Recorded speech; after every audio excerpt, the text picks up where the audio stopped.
Bom dia, é uma grande alegria mais uma vez poder chegar nesse canal e falarmos um pouquinho da palavra de Deus que tanto tem nos orientado, nos edificado, tem enchido o nosso coração de alegria. Meu nome é Valdir e nesta quarta-feira eu desejo que você esteja bem, assim na paz, na alegria que só Deus pode dar. Hoje nós vamos tratar de um assunto, na verdade vamos utilizar um texto da Bíblia com alguns ensinamentos. Então, eu convido você a abrir sua Bíblia em 2 Samuel, capítulo 9, versículo 1. Nosso texto de hoje é 2 Samuel, capítulo 9, versículo 1.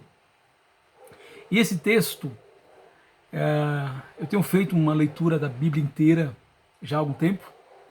Nesse momento estou no livro de Salmos, mas lendo lendo 2 Samuel, alguns meses atrás, eu cheguei no versículo 9, no capítulo 9, versículo 1, que diz o seguinte: Um dia Davi perguntou: será que resta ainda alguém da família de Saul para que use de bondade para com ele, por causa de Jonatas? Esse versículo, eu quero tratar hoje, primeiro que ele é bem específico, ele é um versículo que, contextualizado, ele está falando de Davi. Davi, ele já é um rei, ele já é rei em Israel. O Jonatas já faleceu, o pai dele, que tanto perseguiu Davi, também faleceu. E ele um dia acorda dizendo: será que tem alguém da família de Saul que eu possa usar de benevolência, que eu possa usar de bondade, por causa da minha aliança, do meu amor para com Jonatas? Você sabe que Jonatas e Davi é um exemplo de amizade, assim, e o Davi, ele lembra lá em 1 Samuel capítulo 20, versículo 16 e 17, que os dois fizeram uma aliança de que sempre procurariam abençoar, cuidar, proteger um ao outro.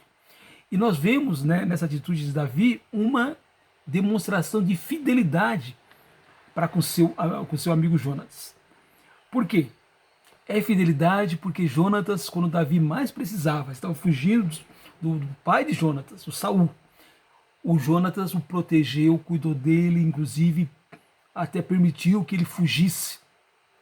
É claro que Davi também, ele, com essa atitude, ele quer pacificar toda a nação de Israel. Afinal de contas, o Saul é da tribo de Benjamim. E essa atitude também seria bom em termos de pacificação da nação. Porém, olhando o contexto da história, pensando naquilo que Davi falou, eu quero destacar a gratidão de Davi por Jonatas. Anos se passaram e o Davi não esquece de como Jonatas tratou ele, como Jonatas foi bom para com ele.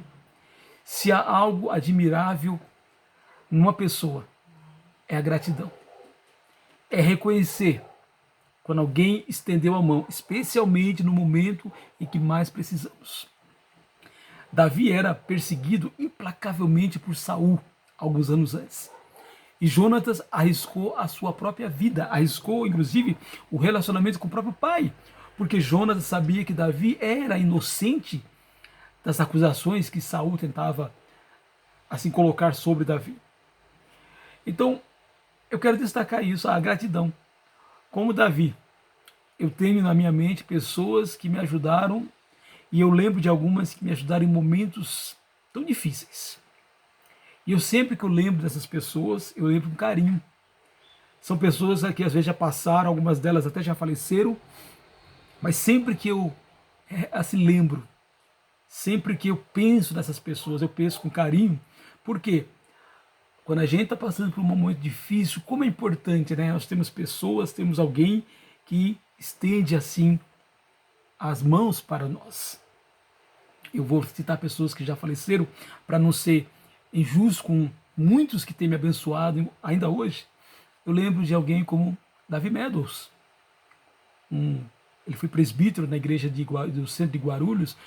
Quantas vezes ele estendeu a mão dele, os seus conselhos, mas também de maneira prática, às vezes até mesmo me ajudando financeiramente. Miriam Rodrigues é alguém que tudo que eu tenho, em grande parte, eu devo a ela.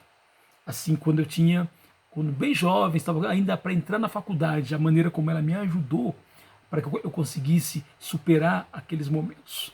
Pessoas que, assim, me acolheram.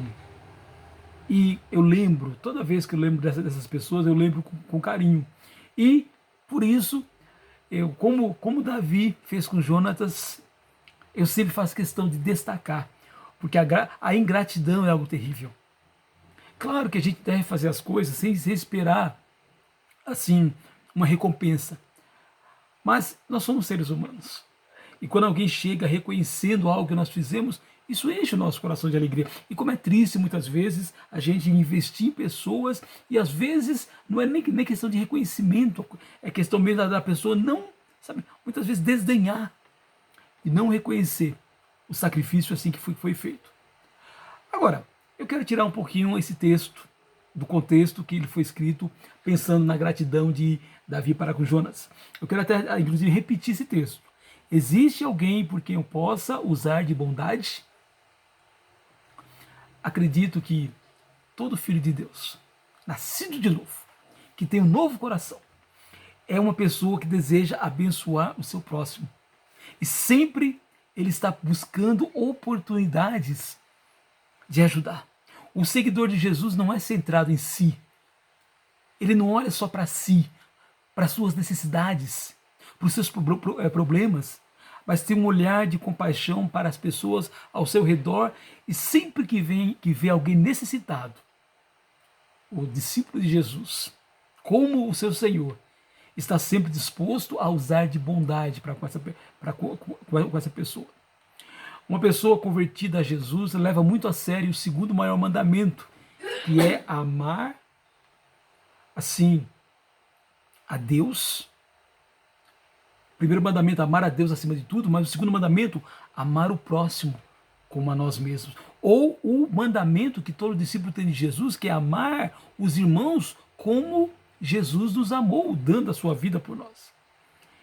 E por quê que o seguidor de Jesus tem esse desejo? Porque ele é constrangido pelo amor de Deus. Ele teve o amor de Deus colocado no seu coração, Romanos 5,5 fala isso, e por isso, alguém que está seguindo os passos do Mestre, ele sempre está disposto, desejoso de ajudar quem precisa, abençoar alguém. E amar ao próximo, o nosso tema de hoje é o amor é prático e custa caro. Amar o próximo não é falar que ama. Falar que ama é fácil. Falar que ama é tranquilo. Amar o próximo é prático. O amor é prático. O amor é estender a mão a quem sofre.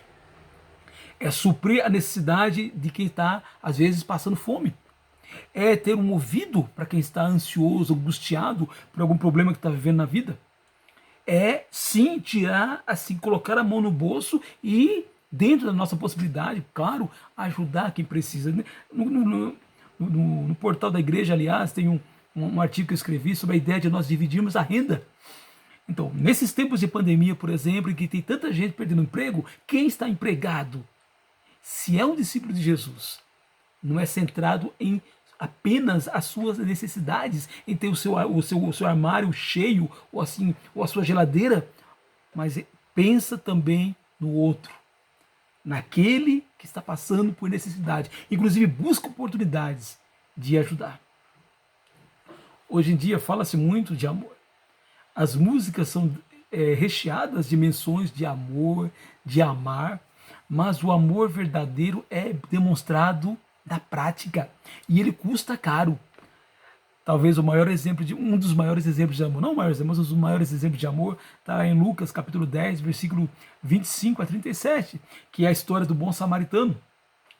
Aquele homem, quando viu o samaritano, quando viu o homem caído no meio da estrada, possivelmente ele não teve nem vontade, ele não sentiu vontade, em termos emocionais, talvez, de ajudar aquele outro homem que ele sabia que era um judeu, e judeu geralmente não tratava bem um samaritano.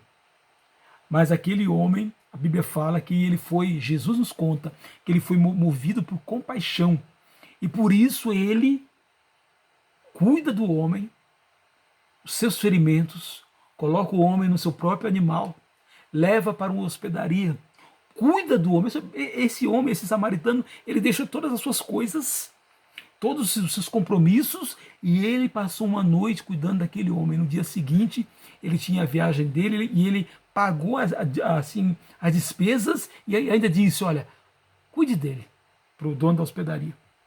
E quando eu voltar, se houver um gasto, eu pago. Então, Esse é amor prático. Isso é amor verdadeiro, um amor prático, um amor que age, um amor que não somente fala, e um amor que custa caro. Custa tempo, custa energia, custa dinheiro, custa paciência. Por isso, hoje em dia, é tão difícil ouvirmos atitudes práticas de amor. Jesus disse que nos momentos de dificuldade, o amor de quase todos se esfriaria. E hoje nós vivemos realmente um esfriamento do amor. As pessoas hoje em dia muitas vezes estão mais preocupadas consigo mesmo, estão centradas em si. Tanta gente está se aproveitando desse momento difícil, inclusive para ganhar dinheiro, para explorar o próximo. Mas eu e você, que somos discípulos daquele que é o maior exemplo de amor aqui na terra, que veio e deu a sua vida por nós. Nós somos aqueles que nos sacrificamos de maneira prática. Falar de amor é fácil. Praticar o amor é outra coisa, como ensina o apóstolo João em 1 João 3,18, quando ele diz, não amemos somente de língua. É importante falar que amamos. Só que mais do que falar, ele diz, amemos de fato e de verdade. Uma pessoa que é seguidora de Jesus e habitada pelo amor de Deus, não hesitará em fazer o bem quando for necessário. Olha o que Romanos 5,5, eu até citei, fala. Ora, a esperança não nos deixa decepcionados, porque o amor de Deus é derramado em nosso coração pelo Espírito Santo que nos foi dado. Nós temos amor, porque somos constrangidos pelo amor de Deus. Ficamos constrangidos porque um dia Deus enviou seu próprio Filho para morrer por nós. E por isso nós temos dentro de nós, através do Espírito Santo, o amor de Deus. E assim como Davi, nós temos essa mesma disposição de dizer, há alguém sofrendo ou necessitado por quem eu possa usar de bondade? Há um irmão em Cristo, às vezes necessitado, há um vizinho, há um colega de trabalho. Então, há alguém sofrendo? Quando há. Quem é habitado por Jesus, quem tem o amor de Deus no seu coração, está sempre pronto a estender a mão de maneira prática, para demonstrar esse amor cuidadoso, que é o mesmo amor que Deus tem para conosco. Paulo disse lá em 2 Coríntios, capítulo 5, versículo 14, pois o amor de Cristo nos constrange, julgando nós isto, um morreu por todos, logo todos morreram. Assim, essa frase deve motivar a mim e a você a suprir a maior necessidade que uma pessoa tem. E a maior necessidade que uma pessoa tem, o ser humano tem, é conhecer Jesus, o plano de salvação que ele tem. E por esse motivo, motivados pelo amor, não há cansaço, não há tempo ruim ou preguiça, para sairmos do nosso lar e pregarmos a boa mensagem a quem quer ouvir. Por quê? Porque o evangelizar, o compartilhar o evangelho, o gastar tempo para explicar a alguém o plano de Deus, é uma das maiores demonstrações de amor. A gente pode amar as pessoas de várias maneiras, né?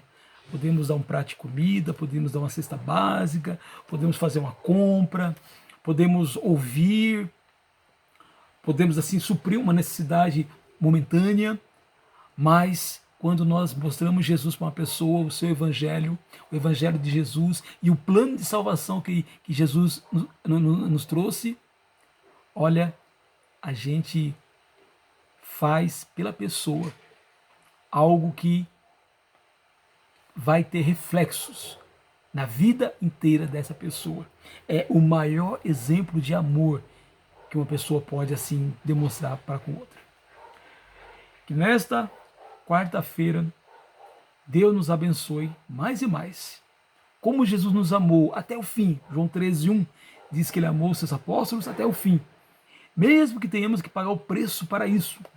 Um preço que custa caro, um preço que nem sempre agrada a nossa natureza humana decaída, mas algo que a nossa natureza espiritual recriada em Jesus é capaz de fazer, que é assim subjugar a velha natureza, diminuindo o nosso egoísmo, o nosso orgulho, e nós podemos pensar cada vez mais no próximo. O amor é prático e custa caro. Que esse amor esteja habitando no meu e no seu coração. Possamos falar desse amor, mas mais do que falar, possamos praticar esse amor. Se você quer ter essa mensagem por escrito, é só entrar lá. igrejadecristo.net, no portal, que ela está lá e você pode compartilhar com quem você quiser. Que Deus nos abençoe nesta quarta-feira, que sejamos e que haja oportunidades de demonstrarmos amor prático para todas as pessoas. Que Deus nos abençoe.